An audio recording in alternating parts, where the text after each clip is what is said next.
지난 월요일 날 참으로 이렇게 굉장히 좋은 어떤 말씀을 전해주는 목사님이 계셔서 가까이 계신 한 목사님을 찾아뵙고 또 월요일 시간을 같이 보냈습니다. 여러분들이 말씀을 드리면 아는 분이라서 이름은 밝힐 수가 없고 그 목사님의 평생 삶을 이렇게 나누었습니다.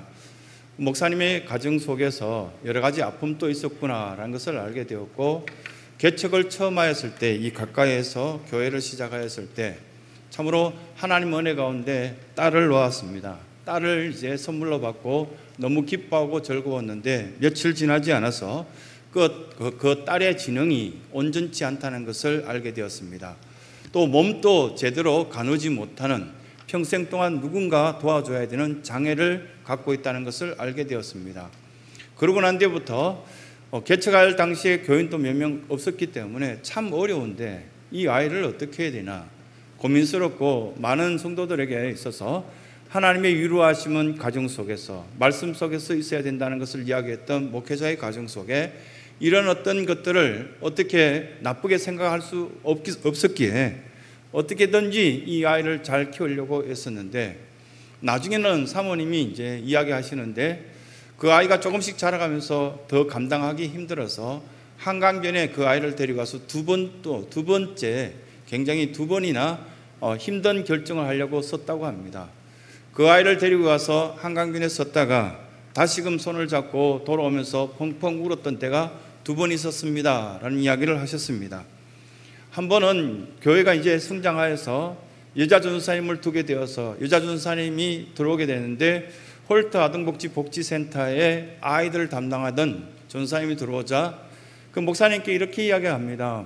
목사님, 저 아이를 입양 보내시면 여기보다는 훨씬 더 환경이나 좋고 모든 것들이 좋은 어떤 환경 속에서 키울 수가 있습니다. 그래서 홀트 아동복지센터에 데려다 주신 것이 좋겠습니다. 그 말을 들어보니까 귀가 솔깃해서 아이를 데리고 멀리 떨어져 있는 홀트 아동복지센터까지 갔습니다. 그런데 서류를 다 받아보는 순간 깜짝 놀랐습니다. 목회자에 안 그래도 양심에 찔린 바가 되는데 거기에 위편에 어떻게 쓰여져 있냐면은 부모 포기 각서라는 그 단어를 보는 순간 울컥하고 아이를 껴안고 울기 시작했습니다. 펑펑 우신 다음에 그 많은 사람들 앞에서 본인이 목사라는 것을 밝히고 부끄럽다고, 내가 이런 어떤 생각을 하고 여기까지 온 자체도 부끄럽지만 다시는 내가 이곳에 오지 않고 이 아이를 책임지고 이 아이가 생명을 다할 때까지 나는 키우겠다라는 이야기를 하고 그 아이를 껴안고 난 너 버리지 않을 테니까 걱정하지 말라고, 말 한마디 못하고 몸도 가누지 못하는 아이를 데리고 왔다라는 이야기를 하셨습니다. 그러고 난 뒤에 그 이후에 얼마나 많은 어려움과 괴로움들이 있었겠냐라고 그렇게 이야기하셨습니다. 하나님 나에게 위로를 주시려고 아이를 주신다고 했는데 아이가 태어난 어떤 모습을 보니까 위로는커녕 굉장히 괴로웠다고, 각 가정마다 이렇게 우리가 이렇게 아이를 데리고 살아가면서 얼마나 험난한 일들이 많이 있습니까? 이 아이만큼 그렇겠냐라는 이야기를 서로 나눴습니다. 그런데 그 아이를 통하여서 새로운 기도 제목이 생겼습니다. 겨우 개척교회를 하면서 하나님, 이런 아이를 돌봐줄 수 있고 양육할 수 있는 그런 센터를 하나 지을 수 있는 그런 능력과 교회의 은혜를 허락하여 달라고 그렇게 기도했던 건 지금은 구체화되어서 실제적으로 우리나라에서 최고의 시설을 갖고 있고 부모들이 언제든지 아이를 데리고 싶어하는 그런 센터를 하나 갖게 되었다는 겁니다. 그 이야기를 들었을 때 하나님께서는 이런 방법이 있었구나, 이런 평화의 길이 있었구나라는 생각이 들었습니다.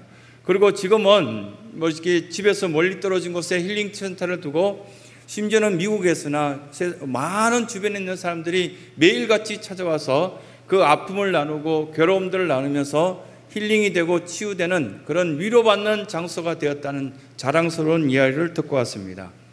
우리들도 충분히 가능합니다. 이것보다 험난한 일들이 우리에게도 있을 수도 있고 이런 어떤 상황보다는 훨씬 더 상황이 더 좋다고 이렇게 생각되어지는 여러분들의 삶의 모습이 아닐까 생각되어집니다. 도대체 왜 우리는 평화를 누리지 못할까? 평화를 우리에게 찾아왔다 할지라도, 평화가 우리에게 주어졌다 할지라도 받아들이지 않는 사람들이 많겠구나라는 생각을 가지게 되었습니다. 신성에 사랑하는 성도들, 얼마나 위로함 받길 바라고 얼마나 평화로운 어떤 생활을 생활들을 하기를 원하는가? 저도 또한 잘 알고 있습니다. 그러면서도 입으로는, 결단으로는, 생각으로는 평화를 깨어버리고 평안을 깨어버리는 결정들을 저를 포함해서 온 성도들이 많이 하고 있구나라는 것을 알게 되었습니다. 사람들은 목표가 있고요, 사랑할 대상이 있고요, 꿈이 있으면 살아갈 만합니다. 돈보다는 꿈이 있는 것이 훨씬 더 좋은 것 같습니다.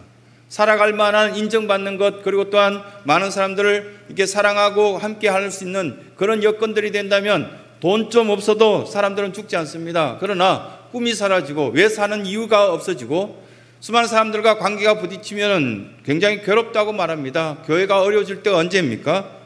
많은 사람들이 보면은 관계가 깨어질 때 그렇게 말합니다. 그 이야기를 직접 들으셨습니까? 아니면 전해 들었습니까? 하나님께 어떤 말씀을 들었습니까? 하나님은 성경을 통하여서 내가 너를 지명하여 불러나니 너는 내 것이라고, 내가 너를 사랑한다 했는데 사랑하지 않는 이야기를 훨씬 더 크게 듣는 이유 때문에 우리의 마음이 평안이 깨어지고 우리가 위로받지 못한 이유 중에 하나가 아닐까 생각되어집니다. 도간이라는 영화를 보셨죠? 여러분, 그 도간이라는 영화에 보면은 좀 잔인한 어떤 사람들이 나오지 않습니까? 이런 사람들이 곳곳에 있다면은 위로받기는 참 힘들 것이다 생각되어집니다.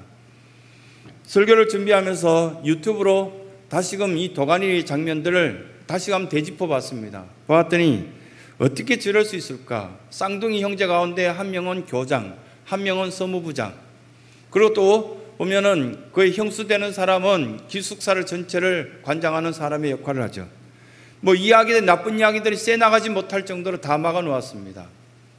그런데 그곳에 거하는 사람들은 아파하고 힘들어하고 장애를 갖고 정신적으로 또 문제 있는 아이들이 그곳에서 성추행당하고 폭행당하고 괴로움을 겪습니다. 그곳에서 벗어나고 싶은 어떤 마음들이 그들에게는 아주 소망으로 자리 잡습니다. 이것이 우리의 모습 같지 않습니까? 도가니라면 두 가지의 도가니를 이야기하겠죠. 하나는 그릇의 도가니를 이야기했고, 또 뭐 이렇게 열정의 도가니, 이렇게 표현할 때 마음의 그 열망이 부글부글 끓어올 때 그것도 도가니라고 말하는데, 그 영화의 제목에 나오는 도가니는 마음속에 열정이 끓어오르고 분노가 끓어오르는 표현들을 도가니라고 그렇게 표현했던 것을 깨닫게 되었습니다. 세상에서 우리에게 줄 수 있는 평안함, 위로 얼마나 많을까? 많이 있습니다. 하지만 그 평안과 위로는 오래가지 못합니다. 그래서 하나님은 이것을 이사야 선지자를 통하여서 우리에게 직접적으로 말씀하시듯이 이 성경 말씀을 통해서 우리에게 위로함 받으라, 왜 평안하지 못한지 깨달았으면 좋겠다라는 메시지를 몇 가지 전하고 있습니다. 그 첫 번째가, 진정한 위로와 평안은 하나님의 소유자가 되었을 때, 하나님의 소유가 되었을 때 우리는 위로받고 평안을 얻을 수 있습니다. 믿지 않는데 평안이 있을까요? 하나님 말씀을 받아들이지 않는데, 하나님의 소유가 되지 않는데 우리가 평안을 느낄 수 있느냐? 없다라고 성경은 그렇게 말합니다. 나하무 나하무 암미 요말 엘로헤켄, 이것이 1절 말씀입니다. 히브리어를 읽으면 나하무 나하무, 위로하라 위로하라, 암미, 룻기서에 나오듯이 로암미, 암미라는 것은 백성, 로는 부정어, 너는 내 백성이 아니다, 이렇게 말할 때 로암미라고 이야기했습니다. 요말, 가라사대, 예수께서 가라사대 이렇게 말할 때 보면 요말이라는 단어가 나옵니다. 그래서 암미 요말 엘로헤켄 이렇게 말합니다. 엘로헤켄, 너희 하나님. 엘은 하나님이란 건 여러분 아실 것이고, 로헤켄이라고 말한 것은 너희라는 어떤 뜻을 이렇게 합성하여서 나하무 나하무 암미 요말 엘로헤켄, 너희 하나님께서 우리에게 각자 옆에 있는 사람에게 하나님 말씀을 위로함을 전하라고, 하나님께서 너를 위로할 것이라고, 평안을 너에게 주신다라고 그렇게 선포하지만 귀 있는 자들은 듣게 될 것이고 마음이 열린 자들은 그 위로를 받아들이기는 복된 은혜가 있을 것이다, 이렇게 말씀합니다. 자식만큼 좋은 사람이 있습니까? 아무리 잘나도 뭐 이웃집 아이가 뭐 서울대를 가고 훌륭한 대학을 가도 우리 아이가 그냥 대학을 입학한만 해도 기쁘고 행복한 거 아니겠습니까? 뭐 삼류대학이든지 여기서 서울에서 좀 멀리 떨어진 서울 상대라든지 뭐 그렇게 해도 상관없지 않습니까? 이렇게 보면 건강하고 밝고 정직한 어떤 영을 갖고 하나님을 잘 섬기는 아이면 참 좋을 것 같다, 뭐 그런 생각을 자주 합니다. 그런데 하나님께서는 우리에게 말씀합니다. 우리에게 너는 내 자식이니까 내가 너에게 뭐 어떤 서울대를 요구하느냐 아니면 부자를 요구하느냐 하나님의 그 위로하신 말씀을 선포했을 때 아버지가 찾아와서 툭툭 건드면서 아들아 힘드냐? 시험 공부하기 너무 힘드냐? 수능 준비하는데 그렇게 괴롭더냐? 무엇 때문에 그렇게 괴로웠냐? 너 스스로 어떤 목표를 세워놓고 안 될 것 같아서 불안한 거 아니냐? 그래서 힘들고 그렇게 해서 불안한 거 아니냐? 이렇게 말씀하시는 영적인 음성을 듣게 되는 것입니다. 바벨론을 한번 생각해 봅시다. 이사야 선지자가 예언할 때 이미 바벨론의 포로가 되어서 이들은 괴로움을 겪고 있었습니다. 그런데 이사야 선지자가 이 백성에게 찾아가서 위로하는 어떤 말씀을 전하라. 나하무 나하무라고, 이게 여러분들이 다 상식적으로 알듯이 히브리어 단어는 최상급이 없습니다. 그러다 보니 단어가 두 번 반복된다는 것은 엄청나게 강조하면서 이 백성에게 꼭 위로의 말씀을 전하라, 그렇게 가르쳐준 메시지가 나와 있습니다. 이사야가 그 말씀을 전하였을 때 지금 쳐다보니 뭐 위로받을 게 있어야지. 어느 정도의 어떤 상황이었냐면 이사야서 39장 말씀까지는 계속적으로 지적하고 혼내고, 이사야 선지자나 에레미야 선지자나 뭐 이렇게 여러분들 선지자들 이름을 쭉 기억해 보시면, 여러분 스마트폰으로 검색해 보십시오. 그들이 인기가 있었는지. 그 동네에서는 가장 싫어하는 사람들의 대표적인 인물이 에레미야, 에스겔, 다니엘, 호세아, 요엘, 아모스, 오바다, 요나, 미가, 나훔, 이들의 선지자들은 인기가 없었습니다. 왜 그러냐? 하나님 말씀을 그대로 전했기 때문에. 나의 가슴에 콕콕 찔리는 듯하게 위로의 말씀을 전한다면서 이사야서 1장부터 시작해서 39장까지 이사야는 너는 소는 인자를 알고 나귀는 주인의 구유를 알고만 너는 왜 하나님 모르냐? 이렇게 다가오는 이사야 선지자를 좋아했겠냐고. 에레미야는 하루 종일 동네를 돌아다니면서 질질 울면서 하나님 말씀을 선포한다 할 때 사람들이 좀 울지 말라고, 시끄러워 죽겠다, 괴롭다고 그렇게 했지 않겠냐는 겁니다. 그런데 이사야 40장에 딱 들어가면서 나하무 나하무 암미 요말 엘로에켄 이렇게 말씀하시는 그 뜻이 뭐냐고. 이제 그 회개를 통해서 이 바벨론 지옥에 있던 너희들에게는 새로운 길이 열려질 것인가, 소망을 가지라, 평안이 찾아올 것이다, 이 평화의 소식을 받아들이라, 그렇게 말씀합니다.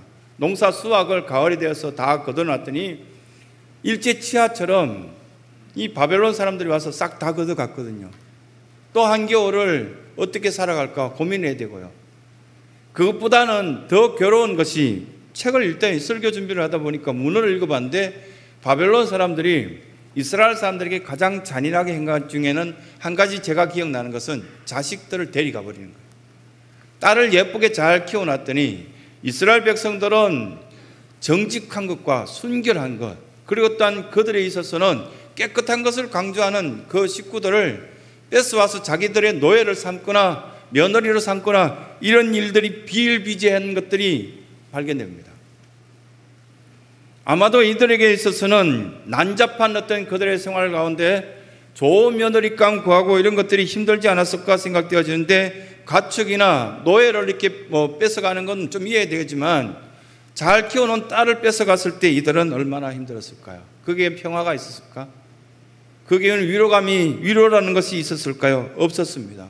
그러다 보니까 나의 백성에게 찾아가서 너는 위로의 말씀을 선포하라, 이사야에게 이런 어떤 이야기였습니다. 그러고 난 뒤에 3절의 말씀에 보면 외치는 자의 소리가 있어 가로되, 이 말씀은 세례 요한을 가르치는 거 아닐까요? 그런데 많은 학자들은 세례 요한에 대해서는 이때 당시 언급이 거의 없었기 때문에 천사들이라고 언급하는 사람들이 많았다고 합니다. 잘못한 거 회개하고 천사들이 너희들이 외치는 자의 그 이야기를 듣고 마음을 치면서, 가슴을 치면서 저 하나님께 돌아오기를 원합니다, 회복되어서 진정한 위로를 받기를 원합니다, 깨끗한 그릇이 되었을 때만 진정한 위로 될 수 있다는 거예요. 우리가 하나님 앞에 나와서 세상에 수많은 때 묻은 것들이 우리 속에 담겨져 있지 않습니까? 토해내면서 외치라 할 때 함께 외치면서 우리는 죄인입니다, 이렇게 두 눈에서 눈물을 흘리고 난 뒤에 보면 너무 깨끗한 마음과 가슴 시원케 되는 복된 은혜를 우리는 경험하고 있다는 그런 경험들을 우리는 함께 고백할 수 있습니다. 잘못된 것들을 가득 담고는 우리가 진정한 위로와 평화가 찾아오기는 힘들다라는 이야기를 우리는 함께 나눌 수밖에 없는 것입니다. 최근엔 트롯 가수들이 참 좋은 노래를 많이 들려줍니다. 그 가사들 보면은 우리의 어떤 실생활 속에서 무엇을 갈급히 찾아야 되는지 뭐 그런 어떤 것도 이야기해 주지만 위로가 되는 노래도 꽤 있던데요. 그 가운데 보면은 어느 60대 노부부의 이야기라는 것을 리메이크해서 이렇게 트롯 가수들이 많이 부르더라고요. 그 이야기를 듣고 뭐 친구 목사가 11시 예배 때 그 친구는 워낙 노래를 잘하니까요. 노래를 불렀더니 뭐 찬송가 불렀을 때는 아멘 안 나왔는데 이 노래 불렀을 때는 아멘하고 헌금 더 나왔다고 제보고 한번 해보라 하더라고요. 나는 음치라서 안 돼. 뭐 그렇게 같이 이야기를 했는데 가사 내용을 한번 보십시오. 곱고 희던 그 손으로 넥타이를 메어주던 때 어렴풋이 생각나오. 여보 그때를 기억하오.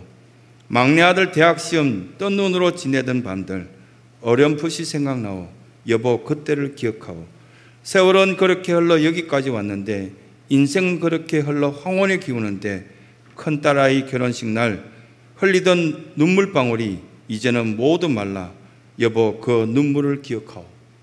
60이 되어서 이제 사랑하는 아내가 떠나지 않고 자기 자리를 지켜주었고 하얀 손, 그 예쁜 손이 첫 이렇게 보면 결혼하여서 출근할 때 넥타이를 메어주던 그 예쁜 하얀 손이 이제는 너무 나이든 어떤 그 손을 보면서 눈물을 흘리면서 60대 노부부가 서로를 더 귀하게 여기고 서로를 더 사랑하는 모습들이 참 위로가 됩니다.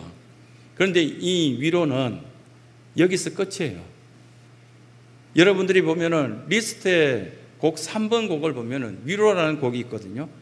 그 곡을 위로받기 위해서 한 100번 들어보십시오. 정말 위로가 되는가? 그냥 이 곡이구나 하고 마칠 겁니다. 그리고 또 여러 가지 어떤 위로가 되는 것들을 차를 마시고 사람과 대화하고 많은 것들을 합니다. 어느 60대 노부부의 이야기, 이 가사 구절구절마다 너무 가슴에 와닿는 그런 어떤 내용들이 많습니다. 한 60대면 이 노래 한번 불러봐야 되겠다 이런 생각도 가는데요. 이것들이 참 보면 우리에게 위로가 되고 힘이 되기도 하지만 그러나 거기에서 멈추게 된다면 더 깊이 들어갈 수 있는 영원한 삶까지 우리를 터치해 줄 수 있는 게 없을까 생각되어졌는데 발견하였습니다. 찬송가 412장 내 영혼의 그 기 깊은 데서 맑은 가락이 흘러나네 하늘 곡조가 언제나 흘러나와 내 영혼을 고이사네 평화로다 하늘 위에서 내려오네 그 사랑의 물결이 영원토록 내 영혼을 덮으소서. 우리의 영혼이 잘된 같이 범사에 잘 될 수 있는 그 은혜의 어떤 가사들을 쭉 말씀하고 있는 것들을 보게 됩니다.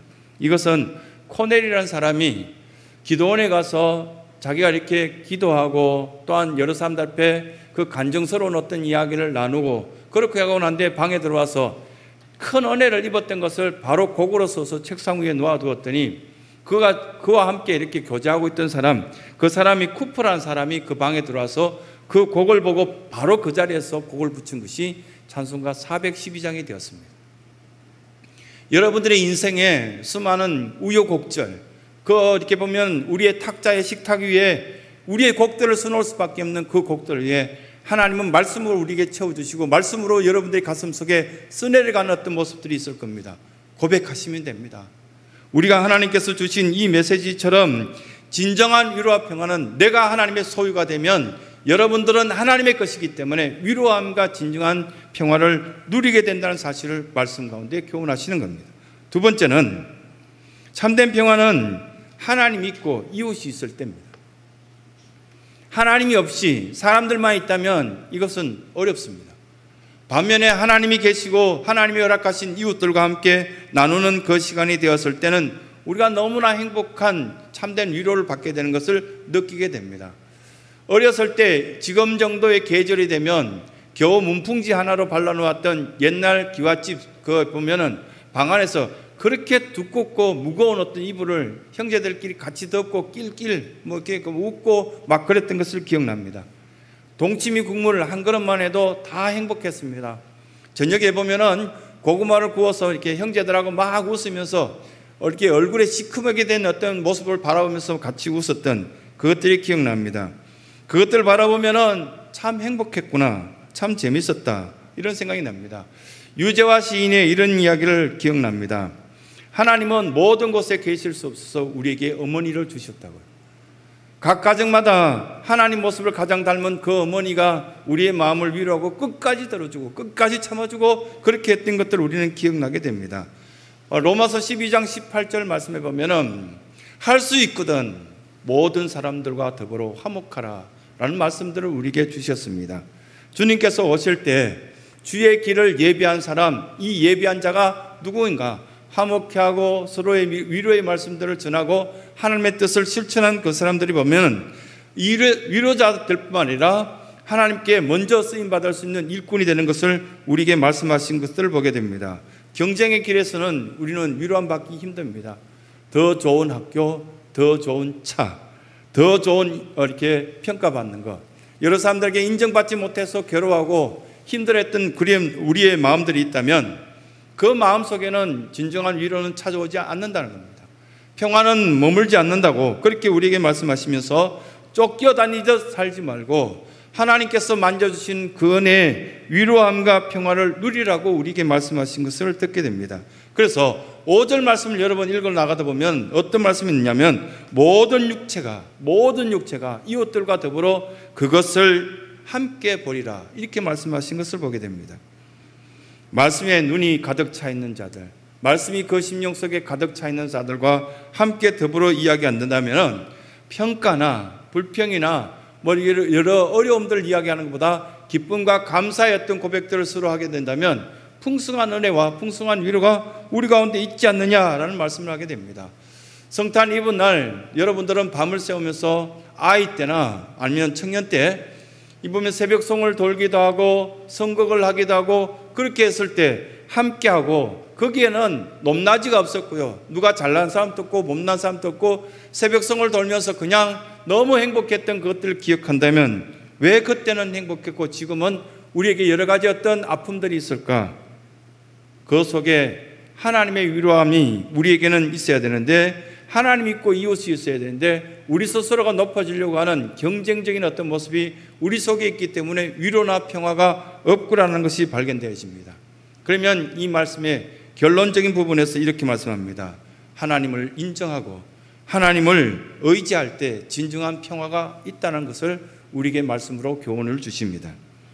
살아가면서 이제 가족을 부탁하고 싶을 만큼 믿어지는 사람이 있다면 그 사람은 성공한 사람입니다. 멀리 몇 달을 떠날 때 우리 가족 잘 부탁하네 라고 그렇게 말할 수 있는 그런 친구가 있다면 여러분 정말 성공한 사람입니다. 그런데 약간의 돈도 못 맡기는데 가족을 맡긴다고요?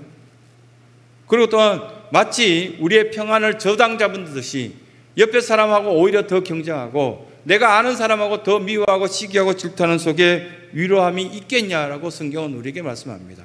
한계를 인정하라고 7절에 말씀합니다. 우리의 몸은 들의 꽃과 같고 풀과 같고 그렇다면 지금은 아름답지만 많은 사람들이 봤어도 아름답다고 생각하지 않을 때가 올 것이다 라고 그렇게 말씀합니다. 아름다움은 들의 꽃과 같다라는 이 말씀들 여러분 어떻게 이해하십니까? 그 아름다움을 이해할 때 여러분 하스도라는 히브리어를 볼 때 이건요 그 친절함 그렇게 우리에게 잘해주는 긍휼함 이것들은 그렇게 오래 못 간다고요. 사람들이 해줄 수 있는 친절함과 그 아름다움 오래 못 가니까 하나님께서 우리에게 허락하신 이런 은혜 속에서 인정하고 하나님을 의지하는 것의 속에 진정한 평화가 있다고. 그러니까 하나님은 우리에게 배신한 적이 없다라는 말씀을 왜 자꾸만 하실까라는 것을 깨닫게 되는 것입니다. 언젠가는 변화되고 바뀌어져야 될 우리들 모습 속에는 사람들에게 진정한 위로를 줄 수가 없습니다. 하지만 하나님은 여러분들에게 위로가 되십니다. 여러분들의 평화가 되십니다. 우리 속에 평안을 우리에게 끼칠 수 있고 허락하실 수 있는 하나님의 손길이 있다는 사실을 말씀 가운데 교훈하시는 겁니다. 아우구스티누스는 그의 고백록 속에서 주님 안에 거하게 되면 마음의 진정한 평화를 얻게 된다. 그러나 그것을 그 뒤편에는 뭐라고 하냐면 주님을 떠나서는 그 어떤 평안도 위로도 얻기 힘들 것이다 말씀하셨습니다. 한 예를 들어서 사무엘상에 나오는 한 여인을 우리는 알고 있습니다. 한나라는 여인. 그 여인에게는 너무 고통스러운 것이 있었습니다. 자식이 없었죠. 통곡하며 울면서 성전 속에서 기도할 때 제사장이 보고 너 왜 그래 술 취한 상태 속에서 이렇게 지내냐고 말할 정도로 그 여인은 통곡하며 지냈습니다. 그러나 하나님을 의지하고 하나님을 만났을 때 이 한나에게는 눈물이 바뀌어서 찬송이 되었고 기쁨이 되었습니다. 이것이 진정한 위로와 기쁨이 됐다는 사실입니다. 우리에게도 이런 어떤 문제들이 여러 사람들에게 있을 것입니다.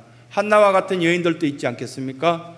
또 다윗과 같은 통곡할 수밖에 없는 아픔 속에서도 나의 힘이 되신 여호와여 내가 주를 사랑합니다 라고 고백했을 때, 하나님을 의지하고 하나님을 인정했을 때 다윗에게는 평안이 찾아왔다라고 말합니다. 그래서 사망의 엄침한 골짜기로 다닐지라도 해를 두려워하지 않을 것은 하나님이 나와 함께 하는데 뭘 걱정하느냐라고 다윗이 고백한 것처럼 진정한 위로 속에 평안이 있다는 사실을 기억하셔서 우리 사랑하는 성도들, 이 코로나 바이러스와 수많은 어떤 경제적인 위기 속에서도 하나님을 의지하고 하나님을 인정하고 하나님과 동행할 수 있는 믿음의 자녀들이 다 되시길 간절히 소원합니다.